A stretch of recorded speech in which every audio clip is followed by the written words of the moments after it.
Hello, hello, hello. Welcome to another episode of Notes from the Audience. I am your girl, Shy Roslyn, and I have a bit to talk about this time around. Quite a bit has happened. It was quiet for a while, and then we got the bombshell courtesy of Eli Lily Company, and I will talk more about that in a little while. But welcome to Notes from the Audience. So, just to get the housekeeping out of the way, of course, I have my copyright disclaimer. Um, Obviously, under Section 107 of the Copyright Act of 1976, allowances made for fair use for purposes as criticism, commentary, news reporting, teaching, scholarship, and research. I do not use clips in these episodes because I really don't feel like getting slapped with copyright strikes, because that seems to be the thing people do when they're upset with being criticized. So I don't use the clips, but I will discuss what's going on. I will put links in the comment as a pinned comment or in the description. You guys can go and look at these things for yourself. Reading is fundamental, and critical thinking is becoming a lost art. So practice, practice, practice. As always, likes are free, sharing is caring, subscribers are always welcome and appreciated, and respectful comments and questions are always welcome. If you're in the mood, you can follow me on Instagram. That is my handle, Shy Rosalind. N as in Nancy, D as in David, B as in boy. And if you're in the mood and you want to drop me a cash app, my cash app is Rosalind Jedi, Jedi. So let's kind of get into what's been going on. So, on the content creator front, it was quiet for a while. It was very quiet. Various content creators kind of went quiet for a bit. People on vacation. It was Memorial Day, Mother's Day. Folks were busy. Life was life, and some content creators are popping up late in the midnight hour, at least Eastern time, late in the midnight hour. Others are popping in once a week. Some folks, life is life in, so they've altered their schedule a little bit, which can happen. It is YouTube. It's not television. Things schedules can change. Um some content creators as usual are sly, throwing out a little shade on other content creators. But that's of course par for the course. Some folks are still continuing to spy, for lack of a better word, join other content creators' Patreons under a false name or their own name, and waiting to see if the person that they can't stand is going to say something that they can mention live and in public. So the what's the word I'm looking for? Um Basically the disrespect of um keeping behind the paywall continues. So, but anyhow, and of course you guys should by now know who's pictured. Of course, I'm a blurred, a black nerd. I tend to use superheroes and supervillains because, again, I don't want to put anybody's name out there, because then they get upset and then throwing copyright strikes, or they put out, they try and throw shade and blah blah blah. And I am not a online theologian. I do not pretend to be an expert in any of this stuff. I am commentating as a member of the audience. I really don't have a stake in this drama that's going on. I'm just on the outside looking in. I call strikes and balls. or balls and strikes, depending on how you want to say it. And so therefore, I use my I use my superheroes and supervillains. I have posted other previous videos explaining who's who, and if you're not sure, you can send me a DM through Instagram, and I'll explain who's who in the picture. But I will say we have two new superheroes to place in our content creator group. Um, Sean Talks, and I am Courtney Phillips TV. They have their own channels, of course. Please follow them, check them out. They do a joint program on Sunday evenings called Her Edition. I know at the moment they're taking a break as Sean is recovering from some surgery. I hope you're doing well, my dear. And I'm sure they'll be back in action soon. But please check out both their channels. They're fairly new, and they have some good stuff. So when you have a chance, check them out. And everybody else, like I said, pretty much they've been in hiding. The biggest thing that has happened so far is Brian Karn is scheduled to report to start his sentence, I believe, on the 15th. Oh, the 15th. So he's got about another week of freedom. But again, I'm no expert on this. Visit your favorite content creator and get the details as best you can. So, let's see what else. There was something else I was going to talk about. Oh, yes. And I'll mention this later on in the video, but folks are, well, things are starting to heat up again because, and I'm going to explain this on the next slide, there has been a complaint filed by the Eli Lilly Pharmaceutical Company.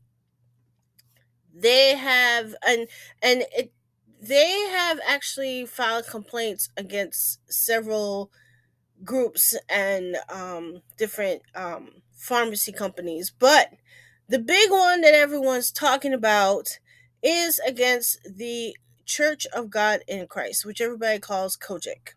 So one of one content creator had jumped out the gate and did 3 videos about this whole thing because it's so much to it, and that would be Captain America, aka Mad Church Disease. Now, this chart was created and published on his Facebook page, Mad Church Disease.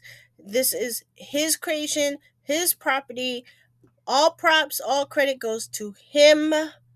I am going to try and explain this as he did, but I will put links to the videos in the description or in a pinned comment so you can go and watch for yourself. You can also go to kojikjustice.net. That is the website. It has the document that was filed in federal court. The document itself is about 100 pages. It's a lot. So I strongly suggest that you go to Mad Church Disease first. Watch his video because of how it's broken down. And he's broken it down very well. And then, if you are so inclined, if you want to really get into the meat of the complaint, you can go to kojikjustice.net and get the documentation for yourself.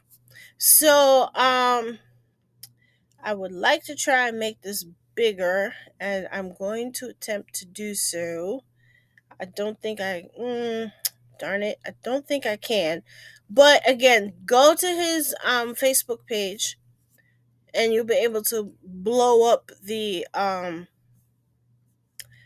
you'll be able to blow this up, make it a little bigger, and I'm trying to make it bigger on my end too. Okay, so this is not working the way I want it to. Try one more time. Okay. Well, anyhow, let me describe this to you and I'll run through it real quick. And then, like I said, go to his website. Go to his YouTube channel, watch the videos, go to his Facebook page, and you can see this chart in all its glory. So, basically, how it was broken down. Now, Mad Church Disease, if you are watching this and if I am off or if I'm missing something, please comment. Let me know. I'm hoping I got it right. But here we go. So, Eli Lilly and Company, a pharmaceutical company in the United States, has filed a federal complaint. There's no lawsuit begun yet. No one's been arrested. No one, um, n- there's no court dates, nothing like that. At the moment, as of today, June 5th, it is only a complaint. So, let us not all jump up and down.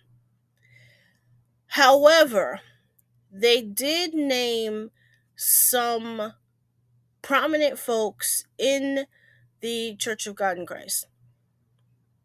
So, how it is, there was a allegedly, according to the complaint, the church, and I'm going to just use church for short, or I'll just say Kojic. So, um, there was a program in Kojic called the Church of God in Christ Health Department. This program was supposedly designed to help the seniors and other people in Kojic who needed medications but either didn't have enough insurance coverage or didn't have coverage for the particular drug. The drug in question is Trulicity. Trulicity it was originally a drug for diabetics, but now of course it's become popular and people who are not diabetic are using it as a weight loss tool. So Kojic created this program. Then the program applied for or obtained grants through Eli Lilly to purchase the medicine. And then, like I said, in this case, it was Trulicity. So they purchased the medicine using pharmaceutical, I'll just say representative companies. Um, called Drug Place. One office is in Florida, the other office is in Tennessee. So they used Drug Place to purchase the medicine. They purchased the medicine using grants obtained through Eli Lilly. So they purchased the medicine. However, the medicine was not going to the patients according to the complaint. The medicine that was purchased was not going to the patients that were supposedly members of the church. I'll get to that in a minute. So instead of the medicine going to the parishioners who had supposedly signed up for this program, the medicine was resold. After the medicine was resold, Drug Place and the Kojic program applied for rebates with Eli Lilly. They got the grant to buy the medicine. They sold the medicine instead of dispersing the medicine. Then they went back to Eli Lilly to submit whatever paperwork they submitted to get rebates. So basically, they got paid three times, according to the complaint. And again, there's no lawsuit has begun, no court dates have been determined. None of that. It's literally just a complaint. So they had the program. They buy the medicine. It wasn't dispensed to patients. It was actually resold. And afterward, they submitted paperwork to Eli Lilly. According to Eli Lilly, they submitted paperwork to get rebates. So they got paid three times. That's how it started.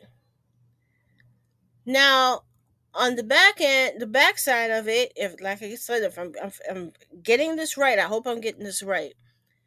The intermediaries, um, they use intermediaries.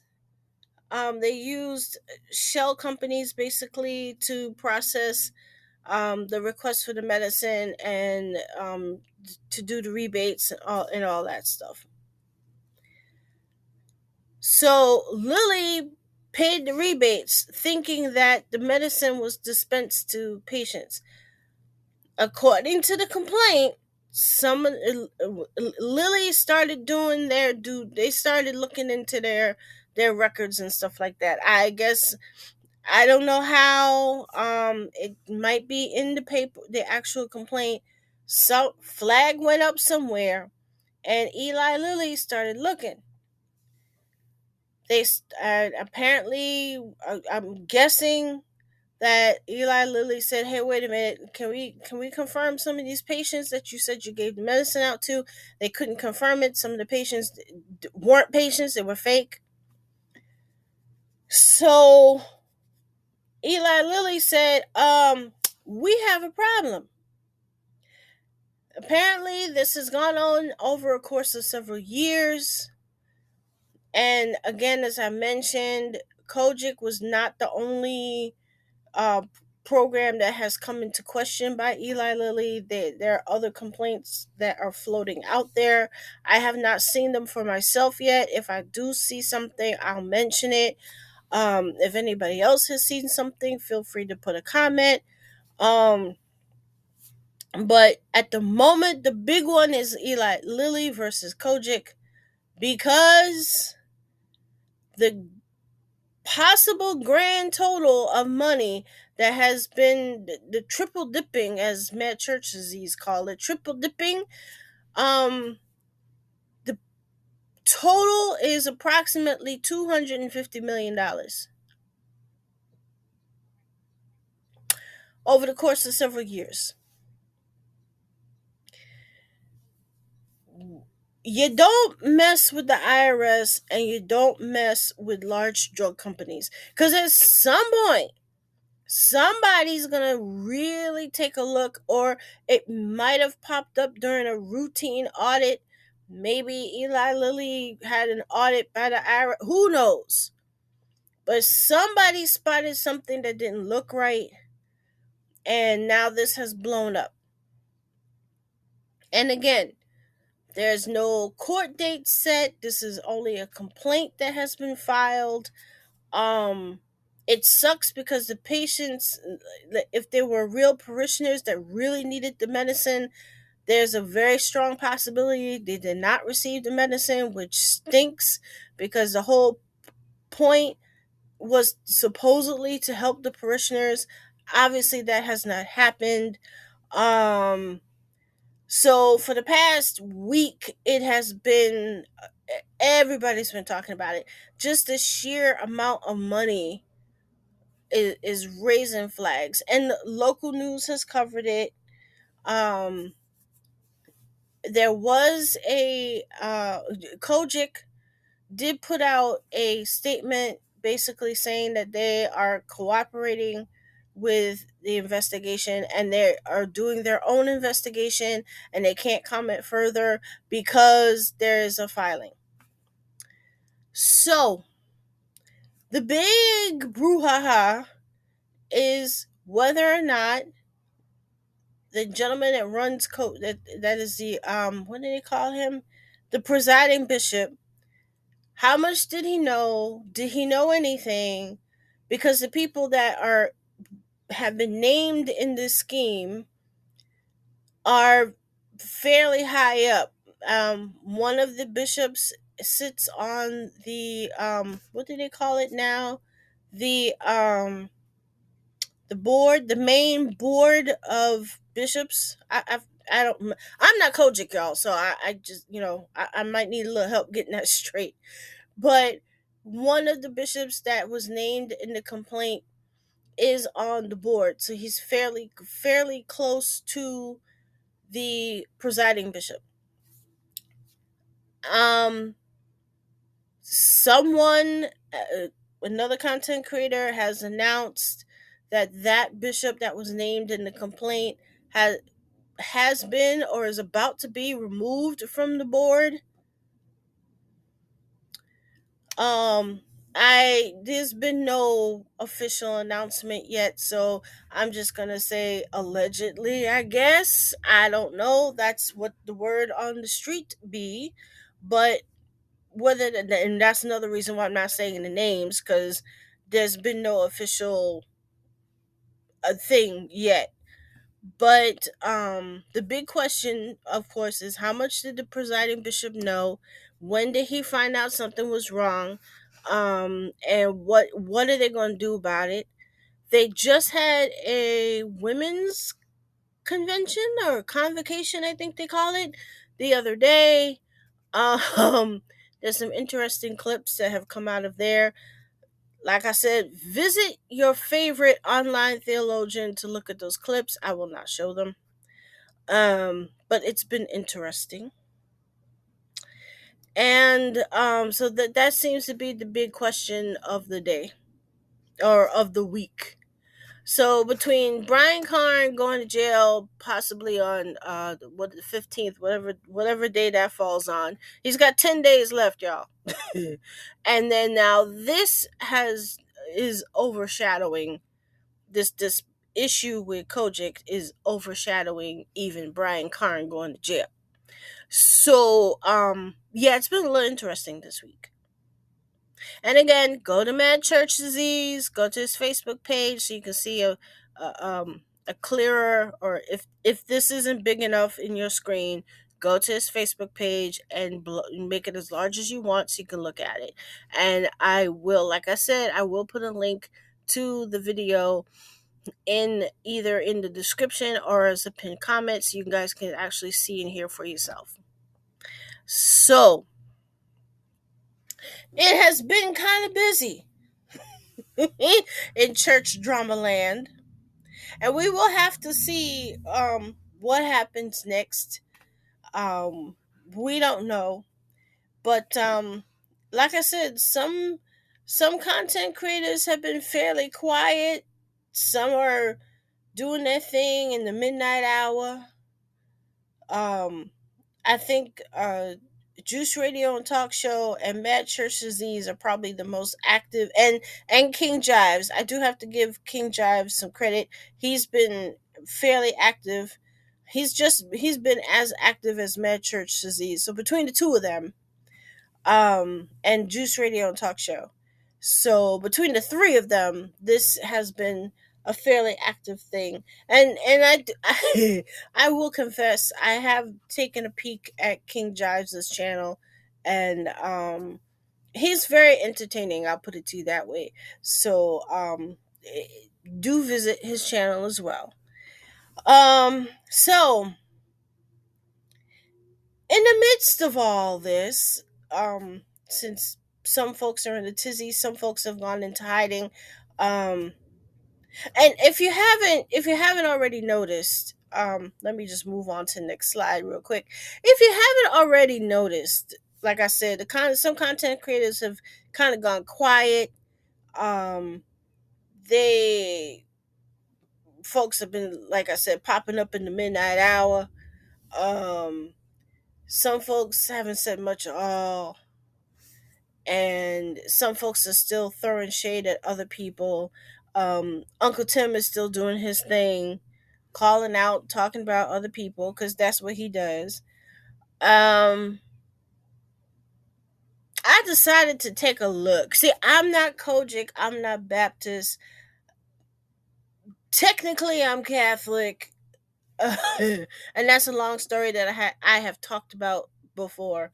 So I went looking. I was thinking, how can I bring some? What can I contribute to help bring keep people calm and help people maintain their clarity and their integrity. What can I do as a quiet Catholic? What can I contribute? And I went looking around just for the heck of it.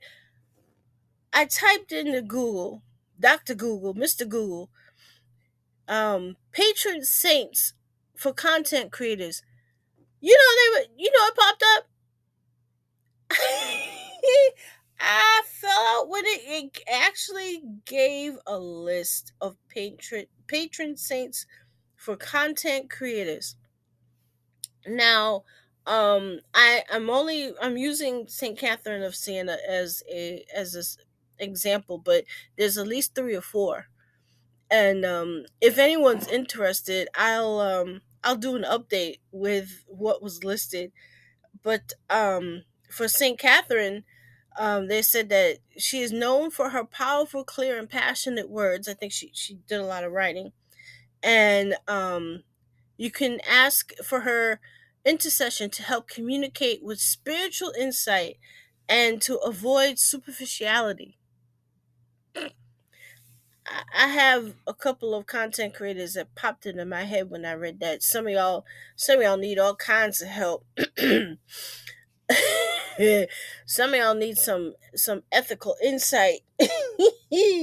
And actually, Saint Francis de Sales is the other saint that was listed, and he is known as he was a writer. He did a lot of philosophical writings, and he also developed a daily devotional. It's not the one.